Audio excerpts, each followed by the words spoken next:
প্রিয় ছাত্রছাত্রীরা, আমি তোমাদের সোমনাথ স্যার।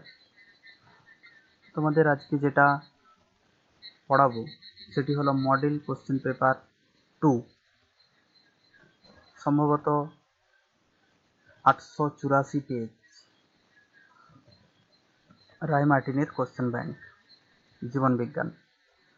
প্রথম কোশ্চেন,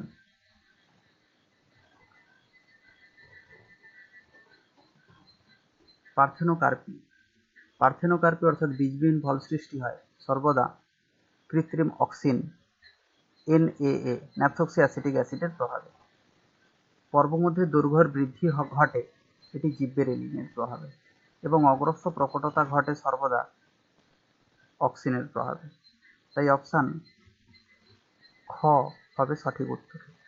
পরবর্তী কোশ্চেন, মানবদেহে করোটি স্নায়ুর সংখ্যা সঠিকভাবে নিরূপণ করো।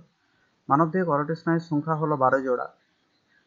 সেক্ষেত্রে মানবদেহে সুষুম্না স্নায়ুর সংখ্যা হলো 31 জোড়া।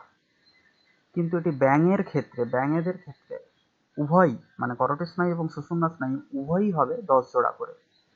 পরবর্তী কোশ্চেন, হ্যান্ডস আপ অর্থাৎ হাতটি তুলতে হবে। যখন হাত মধ্য অক্ষ বরাবর দেহের মধ্য অক্ষ থেকে উপরে তোলা হয় তখন ক্রিয়া করে আমাদের বাইসেপস পেশি, এবং যখন ওই হাতটিকে আবার পুনরায় নামানো হয় তখন কাজ করে ল্যাটিসিমাস ডরসি পেশি। পরবর্তী কোশ্চেন, 1-4, নিউক্লিওটাইডের রাসায়নিক উপাদান সংক্রান্ত প্রদত্ত কোনটি সঠিক? এক্ষেত্রে নিউক্লিওটাইড বলতে যখন 5 কার্বনযুক্ত শর্করা, নাইট্রোজেন বেস এবং ফসফরিক অ্যাসিড এই তিনটি একত্রে থাকে তখন তাকে বলা হয় নিউক্লিওটাইড। তবে নিউক্লিওসাইড হলো 5 কার্বনযুক্ত শর্করা এবং নাইট্রোজেন বেস, এই দুটোকে 5 কার্বনযুক্ত শর্করা এবং নাইট্রোজেন বেস এই দুটোকে একত্রে বলা হয় নিউক্লিওসাইড। তার সাথে ফসফরিক অ্যাসিড যুক্ত হলে তবেই তৈরি হয় নিউক্লিওটাইড। পরবর্তী কোশ্চেন, বায়ুপরাগী ফুলের বৈশিষ্ট্য। বায়ুপরাগী ফুলের বৈশিষ্ট্য হলো গর্ভমুণ্ডকে সর্বদা রোমস এবং পক্ষল হতে হবে। গর্ভমুণ্ড রোমস হয়, পক্ষল হলে কি সুবিধা হয়, এখানে পরাগরেণুকে এটি সহজেই ধরে নিতে পারে, পরাগরেণুগুলো সহজে আটকে যেতে পারে, তাই রোমস এবং রোমস এবং পক্ষল প্রকৃতির হয় এগুলো।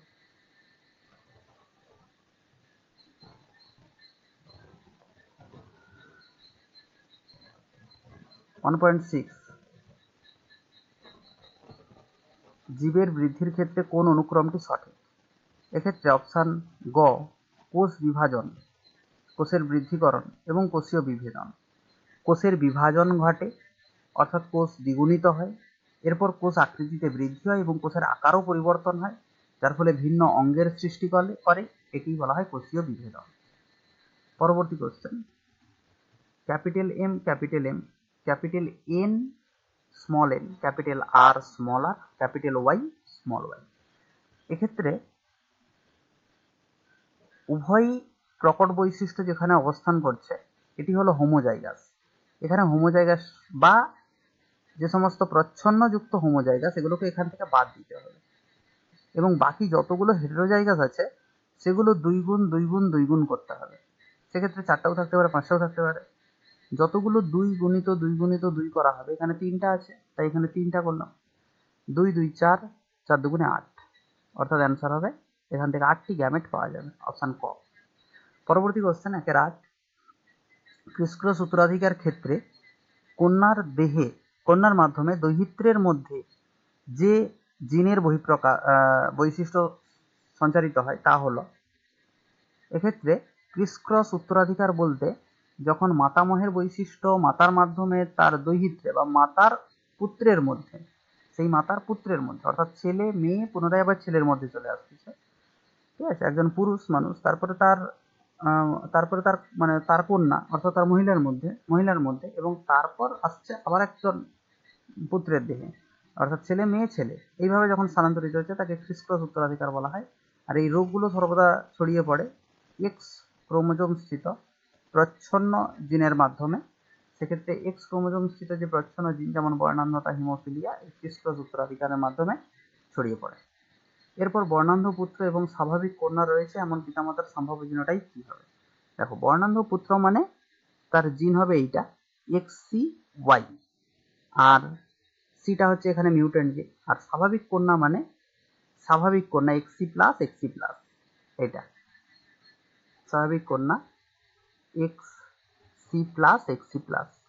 এখানে একটা জিনিস বুঝতে হবে যে ওয়াইটা, এই যে ওয়াই পেয়েছে তার বাবার কাছ থেকে, অর্থাৎ তার বাবার কাছ থেকে যদি এখানে ওয়াই পেয়ে যায়, তাহলে তার বাবার কাছ থেকে তার বাবা তার মায়ের কাছ থেকে সে পেয়েছে এই সিটা, মানে C+,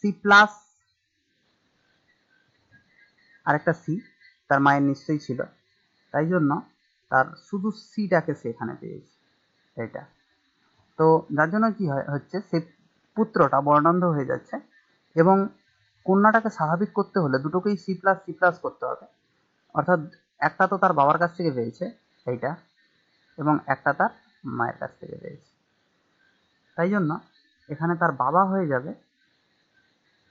এখানে বর্ণান্ধ পুত্রের বাবা কেমন ছিল? বাবাটা পুরো স্বাভাবিক ছিল, কিন্তু তার মা কেমন ছিল? তার মা হচ্ছে পুরোপুরি বাহক ছিল, অর্থাৎ অপশন ঘ অ্যান্সার হবে। পরের কোশ্চেন, প্রদত্ত কোন জোটটি অভিসারী অভিব্যক্তিকে নির্দেশ করে?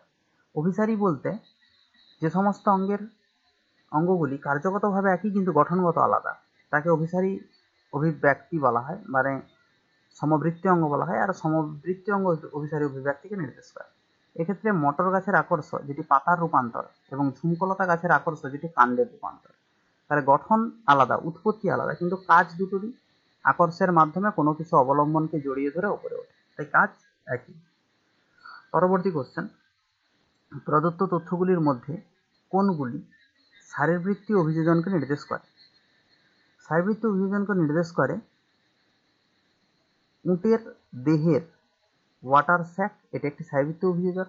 আর সুন্দরী গাছের শ্বাসমূল, এটিও একটি শারীরবৃত্তীয় অভিযোজন।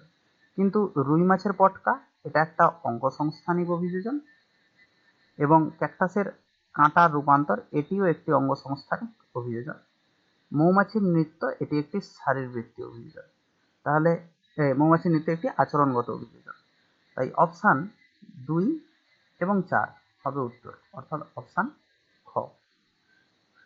পরবর্তী কোশ্চেন, নিচের কোনটি অস্থিযুক্ত মাছের পটকার গ্যাস শোষণ করে নেয়? অস্থিযুক্ত মাছের পটকার গ্যাস শোষণ করে নেয় রেটিয়া মিরাবিলিয়া, যার জন্য মাছটি সহজেই ডুবে যেতে পারে। কিন্তু অগ্রপ্রকোষ্ঠে থাকে রেড গ্রন্থি, এটি গ্যাস উৎপাদন করে, তাই জন্য মাছটি জলে সহজে ভাসতে পারে। পরবর্তী কোশ্চেন, জলাশয়ে পুষ্টি পদার্থের মাত্রা বৃদ্ধির কারণে শৈবালের অত্যাধিক বৃদ্ধির ঘটনাকে কি বলা হয়? শৈবালদের অত্যাধিক বৃদ্ধির ঘটনাকে বলা হয় ইউট্রিফিকেশন। যখন শৈবাল প্রচুর পরিমাণে বেড়ে যায়, তারা পুষ্টি উপাদানগুলো পেয়ে সংখ্যা বৃদ্ধি ঘটাতে থাকে, তখন তাকে ইউট্রিফিকেশন বলে। কিন্তু তার পরবর্তীকালে অ্যালগাল ব্লুম দেখা যায়। কখন দেখা যায়? যখন প্রচুর পরিমাণে অক্সিজেনের অভাব দেখা দেয় এবং জীবের মৃত্যু হয়। পরবর্তী কোশ্চেন, দীর্ঘস্থায়ী ধূমপানের ফলে ফুসফুসের বায়ুথলিগুলি ফাইব্রোব্লাস্ট কোষে রূপান্তরিত এবং বিনষ্ট হওয়ার ঘটনা নিজের কোন রোগটিকে সূচিত করে? অ্যান্সার হবে এমফাইসিমা। এমফাইসিমার ক্ষেত্রে ফাইব্রোব্লাস্ট কোষগুলি রূপান্তরিত হয়ে যায়, অনেক সময় ধ্বংসও হয়, এবং বিনষ্ট হওয়ার এই ঘটনাটাকেই বলা হচ্ছে এমফাইসিমা। পরবর্তী কোশ্চেন, এই অ্যাজমার ক্ষেত্রে অ্যাজমাতে প্রচুর পরিমাণে মিউকাস জমা হয়, এখানে কোনো কোষ নষ্ট হয়নি। ব্রঙ্কাইটিসে জীবাণু দ্বারা কোষ নষ্ট হয় বলে প্রচুর পরিমাণে কোষ নষ্ট হয়, সেক্ষেত্রে যে ব্রঙ্কাস, ব্রঙ্কিওল, এদের যে গাত্রের কোষ সেগুলোই ধ্বংস হয়, কোনো ফাইব্রোব্লাস্ট কোষে রূপান্তরিত হয় এবং পরবর্তীকালে বিনষ্ট হয়নি সেগুলো, তাই জন্য দুটো অপশন হবেই, এমফাইসিমাই অ্যান্সার হবে। পরবর্তী কোশ্চেন, সিকিম যে বায়োডাইভার্সিটি হটস্পটের অন্তর্গত সেটি হলো কি? সিকিম এটা একটা, যেহেতু পুরো ঠান্ডা এলাকা, তার জন্য পশ্চিম ঘাট পর্বতমালা, অ্যান্সার হবে পূর্ব হিমালয়। পশ্চিম ঘাট পর্বতমালা কখনোই হতে পারেনি, এটা হবেনি। ইন্দো বার্মাও হবেনি, সুন্দাল্যান্ডও হবেনি। এই চারটা হচ্ছে আমাদের ভারতে অবস্থিত হটস্পট, তার মধ্যে পূর্ব হিমালয় পুরো ঠান্ডা এলাকা, পুরো ঠান্ডা, যেখানে রেড পান্ডা সংরক্ষণ করা হয় সিকিমের বার্সি রোডোডেন্ড্রনে। পরবর্তী কোশ্চেন, ড্যাশপুরন। বন চাঁড়ালের পার্শ্বপত্রকে যে চলন দেখা যায় তাকেই বলা হয় প্রকরণ চলন। প্রকরণ চলন দেখা যায় এর ক্ষেত্রে, বন চাঁড়ালের ক্ষেত্রে রসস্ফীতিজনিত চলনকে বলা হয় প্রকরণ চলন। বন চাঁড়ালকে টেলিগ্রাফ উদ্ভিদও বলা হয়, কারণ এর পাতাগুলো ওঠানামা করতে থাকে। ভারতীয় টেলিগ্রাফ উদ্ভিদ একে বলা হয়, টেলিগ্রাফের মতো কাজ করে বলে। এরপর স্নায়ুতন্ত্রের ধারক কোষ রূপে কাজ করে কে? ধারক কোষ রূপে কাজ করে নিউরোগ্লিয়া। বিভিন্ন টাইপের নিউরোগ্লিয়া আছে, যেমন ধরো মাইক্রোগ্লিয়া, অস্ট্রোসাইট, এপেন্ডাইমাল কোষ, এগুলো হলো ধারক কোষ স্নায়ুতন্ত্রের। পরবর্তী কোশ্চেন, সপুষ্পক উদ্ভিদের গর্ভযন্ত্রে ড্যাশটি সহকারী কোষ থাকে। গর্ভযন্ত্রে অর্থাৎ সহকারী কোষ, সাইনার্জিডস দুটো সহকারী কোষকে বলা হয়। এই দুটো অ্যান্সার হবে 2, এবং এর সঙ্গে একটা ডিম্বাণু মিলিত হয়ে গেলে তাকে বলা হয় গর্ভযন্ত্র বা এগ অ্যাপারেটাস। পরবর্তী কোশ্চেন, মটর গাছের ফুলের কাক্ষিক অবস্থান হলো, কাক্ষিক অবস্থান এটি একটি প্রকট বৈশিষ্ট্য, এটি প্রকট বৈশিষ্ট্য। আর অগ্রস্থ যদি অবস্থান করে, শীর্ষস্থ বা অগ্রস্থ, এটি হবে একটা প্রচ্ছন্ন বৈশিষ্ট্য। ড্যাশ জীবাশ্মের দেহে পাখি ও সরীসৃপ উভয়ের বৈশিষ্ট্য বর্তমান থাকে। এটির অ্যান্সার হবে অর্কিওপটেরিক্স। এতে পাখির বৈশিষ্ট্যও থাকে, সারা দেহে পালক লক্ষ্য করা গেছে, আবার সরীসৃপের বৈশিষ্ট্যও এদের মধ্যে লক্ষ্য করা যায়। সরীসৃপের মতো এদের লেজ আছে এবং এদের চোয়ালে দাঁত আছে। তো এগুলো সবাই জীবাশ্ম, পৃথিবীতে আর একটাও টিকে নেই, তাই এরা জীবাশ্মে পরিণত হয়েছে। অ্যান্সার হবে অর্কিওপটেরিক্স। পরবর্তী কোশ্চেন, অ্যানাবিনা নামক শৈবাল ড্যাশ নামক জলজ ফার্নের পত্রগহ্বরে অবস্থান করে। অ্যান্সার হবে অ্যাজোলা। এই যে অ্যানাবিনা নামক শৈবাল অবস্থান করে অ্যাজোলার ফার্নের মধ্যে, অ্যাজোলা নামক জলজ ফার্ন বা টেরিডোফাইট এর মধ্যে অবস্থান করে। পরবর্তী কোশ্চেন, সত্য মিথ্যা। শুক্রাশয়ের লেডিগের আন্তর্কোষ থেকে প্রোজেস্টেরন খরিত হয়। এটা সম্পূর্ণ মিথ্যা, তার কারণ লেডিগের আন্তর্কোষ থেকে প্রোজেস্টেরন খরিত হয় না, টেস্টোস্টেরন খরিত হয়। পরবর্তী কোশ্চেন, অযৌন জননের একক হলো গ্যামেট। অযৌন জননের একক কখনোই গ্যামেট নয়, এটি হলো রেণু, আর গ্যামেট হলো যৌন জননের একক, তাই এটিও একটি মিথ্যা। যদি কোনো কোশ্চেন বুঝতে অসুবিধা হয় বা ধরো লং কোশ্চেন বুঝতে না পারো, তাহলে সেই কোশ্চেনগুলোকে আমাকে কমেন্ট করে লিখে পাঠাতে পারো অথবা ফোন করে জানতে পারো। নেক্সট, সবুজ বর্ণান্ধতাকে ডিউটারনোপিয়া বলা হয়। সবুজ বর্ণান্ধতাকে ডিউটারনোপিয়া বলা হয় সত্য। সবুজ হলে ডিউটারনোপিয়া, যদি লাল কালার দেখতে না পায় বা লাল বর্ণান্ধতাকে বলা হয় প্রোটানোপিয়া, এবং নীল হলে তাকে ট্রাইটানোপিয়া বলা হয়, তাই জন্য এটা একটি সত্য। পরবর্তী কোশ্চেন, বাষ্পমোচনের হার হ্রাস করার জন্য ক্যাকটাসের পাতা কাঁটায় রূপান্তরিত হয়েছে। বাষ্পমোচনের হার হ্রাস করার জন্য পাতা কাঁটায় রূপান্তরিত হয়েছে, এটি একটি সত্য। এদের কাঁটা পাতাতেই রূপান্তরিত হয়েছে, যেহেতু মরুভূমির উদ্ভিদ। পরবর্তী কোশ্চেন, PAN হলো মুখ্য বায়ুদূষক। এটা মিথ্যা। মুখ্য বায়ুদূষক কাকে বলা হয়? মুখ্য হচ্ছে প্রধান, যেটা সরাসরি কোনো কিছু থেকে সৃষ্টি হচ্ছে, যেমন ধরো CO2 একটি মুখ্য বায়ুদূষক, মিথেন একটি মুখ্য বায়ুদূষক, হাইড্রোকার্বন একটা মুখ্য বায়ুদূষক, নাইট্রোজেন ডাইঅক্সাইড মুখ্য বায়ুদূষক। কিন্তু যখন দেখা যায় অনেকগুলো মুখ্য বায়ুদূষক একসাথে মিলিত হয়ে যাচ্ছে, তখন সেটাকে বলা হচ্ছে গৌণ বায়ুদূষক। অর্থাৎ PAN হলো একটি গৌণ বায়ুদূষক, যেখানে অতি বেগুনি রশ্মির প্রভাবে বায়ুমণ্ডলে যখন হাইড্রোকার্বন থাকে এবং নাইট্রোজেন ডাইঅক্সাইড থাকে, মিলিত হয়ে পারক্সি অ্যাসিটাইল নাইট্রেট তৈরি করে, তাই জন্য এটি একটি গৌণ বায়ুদূষক, তাই এটি একটি মিথ্যা। পরবর্তী কোশ্চেন, নীলগিরি বায়োস্ফিয়ার রিজার্ভ হলো ভারতের প্রথম বায়োস্ফিয়ার রিজার্ভ। এটি একেবারেই সত্য। 1986 খ্রিস্টাব্দে প্রথম নীলগিরি বায়োস্ফিয়ার রিজার্ভ স্থাপিত হয়।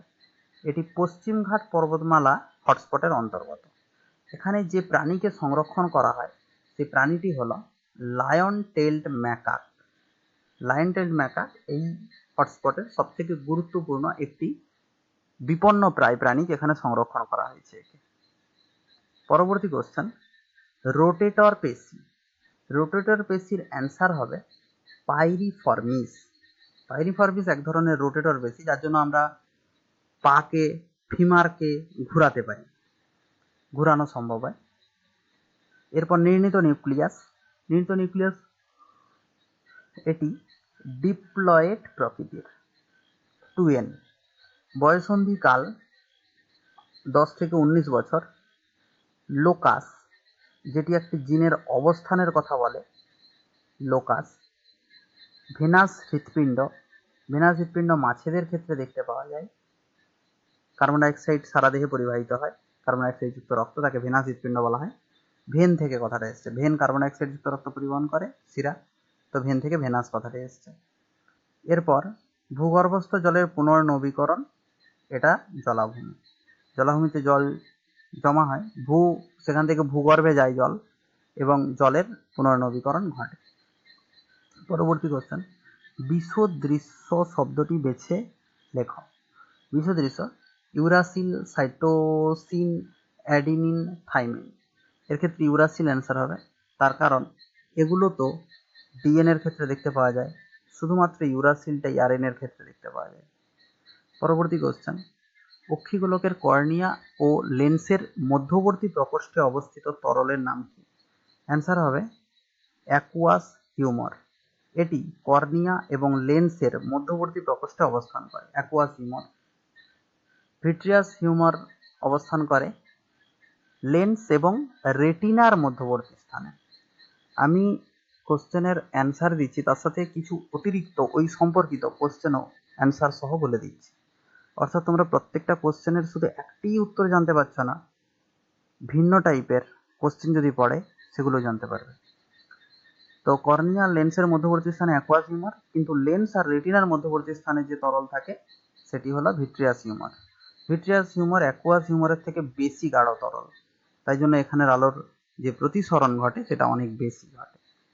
পরবর্তী কোশ্চেন, ব্যবহার অব্যবহারের সূত্র যদি ল্যামার্ক দিয়ে থাকে তাহলে প্রাকৃতিক নির্বাচন কে দিয়েছিল?